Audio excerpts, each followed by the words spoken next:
what's the level of competition playing like over there compared to the NCAA? It's a lot of pros because the European Championship is divided into like Division A and Division B, and so like all the best teams are in Division A, and so like, but under 20s is like the type of age where like a lot of players already are playing in pro clubs all over Europe and stuff, or all over the world, or college, like myself. So being in Division A is definitely a very good competition, really close to college, good players. Is there anything different about the style of play? A lot of, people in America have said that the defense over there is a little bit more sporadic, a little bit tougher. Is that something you're seeing over there? Yeah, yeah, you could say that. And also the defense is like there's more emphasis on defense, and because the shot clock is 24 seconds instead of 30, you could say that it's like kind of more like faster kind of, so that like by the time you cross the half court you already have like 16, 15 seconds, when in college you may have 24 because it starts at 30. So you get more offensive possessions, and just the pace of the game, I would say, is a little bit faster. So is that a good practice for you wanting to move on to the next level, like getting started now? Yeah, I would say so. But I mean, I've been playing like that my whole life until I went to college. So I had to make that adjustment when I came to Utah State. But then now it's back to how it used to be. So it's definitely an adjustment again, because I got used to playing in college for being there 2 years in a row. But it's good to be playing with these rules again. Yeah. What have you felt like you've been able to improve on most playing in the off season? We've been going a lot of practices. We've been doing 2 hour sessions a day, with like off days obviously in the middle. But um back in Utah State, we only can do like maybe like an hour 15 a day, 4 times a week, because of the limits. But here there's no rules. Like the coach, whatever coach tells you to do, like there is no limit on hours or anything of how long you can practice. So like we're just going, just trying to, because we only get 1 month to prepare. It's not a lot of time. We need to squeeze in a lot of like offensive stuff and defensive stuff. Like, and also not a lot of time to work on individual skills either, because it's all team stuff. So you gotta work on individual stuff before or after practice, while doing 2 hours of team practices as well. So yeah, it's been tough, a lot of practices, but it's good. I love getting better. That's what it's all about. Yeah. What are you looking for? What are you looking most get out of this experience? Um, First of all, representing my country, especially in times like these, um, doing the most I can to represent Ukraine, but also just playing against the best competition in Europe, I would say, because Division A, I played U18s, but it was Division B. Like all the best teams, all the best competition, best European players are playing in Division A, and so I would say that's the thing that I'm looking forward to the most, just playing against all the best players in Europe and compete with them. Yeah. So I'll kind of move to my last question. You mentioned playing for your country and being able to represent them. How does that honor feel, being able to represent them as not only just the country, but yourself as well?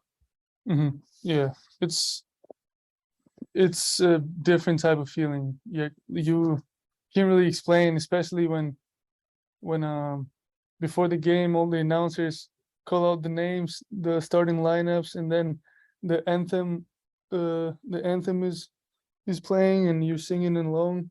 It's just something about it is so special. Like you representing the whole country, you know. Like people back home are probably watching, the ones that are basketball fans.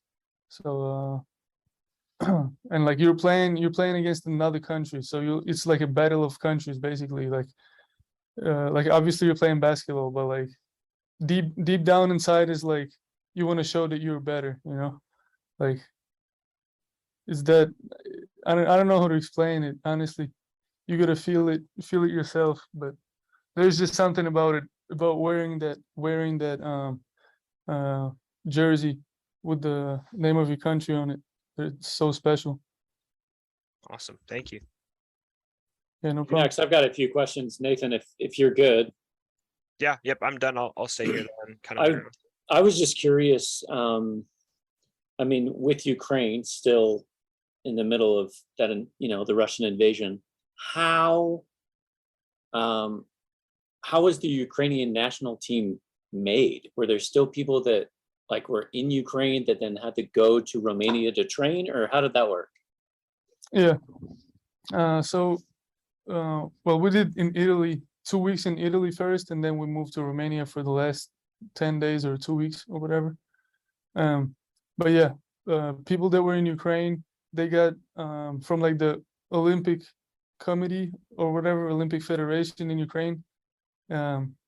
They got like a paper that allows them to leave the country for like 90 days, for 3 months basically, to play for the national team. So yeah, that's how they got out. Like on the border, they had to sign, or like whoever let them out the country had to sign the paper, and then sign it back when they come back. Were some of the players from that eastern side at all, where all the fighting's happening? No, I don't think so. Okay. There were some players from like the middle, but I don't think there's anybody from the east side, or if they were, they moved, you know. Like I don't think anybody is from there that actually lives there, you know. Gotcha. I mean, and you guys have a tough group, like with Lithuania and Spain. I mean, your cupcake game, I guess, is your opening game against the Czech Republic. But I mean, what's the thought going into the competition against your pool? Yeah, I think it is a very tough group, but there's no easy groups in the Division A, honestly. If you look throughout all the other groups, they all have a lot of tough teams. It's just because Spain and Lithuania are such big names. Like they obviously tough, like very good players, very talented, but there's nothing impossible, you know. Like as long as we compete and like don't never give up throughout the game, just stay on them, play hard tough defense, and execute on offense, we can do anything. My last question for you, because you talked about putting on the jersey of your country, and I mean, just I have to imagine like how patriotic that must feel to be able to represent your country. Is there just that much more of that going into this basketball tournament with how everything's going on in Ukraine right now? Yeah, I would say so for sure. Even in these exhibition games that we've played, the friendly games, it still felt like still meant that much more to play against them and put on the jersey and just compete, you know, represent the country. There's nothing that can compare to it, especially in times like these. Like that's the most I can do right now for my country, represent in European Championship. So that's what I'm gonna do, and that's what we all gonna do. Awesome. Well, I wish you the best of luck. First game Saturday at what, 2? Yeah, 2:15. 2:15 your time? Yeah, my time. Bright and early, 6:15 a.m. here in Utah. If anybody wants to wake up at 6:15 and watch some basketball on YouTube. So All right. Hey, Nathan, anything else you want to add? Don't think so. Max, appreciate it, man. Good luck. Yeah, no problem. Thank you. All right. Hey, thanks, Max. Go get some sleep. Yeah, of course. All right. Hey, Appreciate it. have a good one. Okay, bye.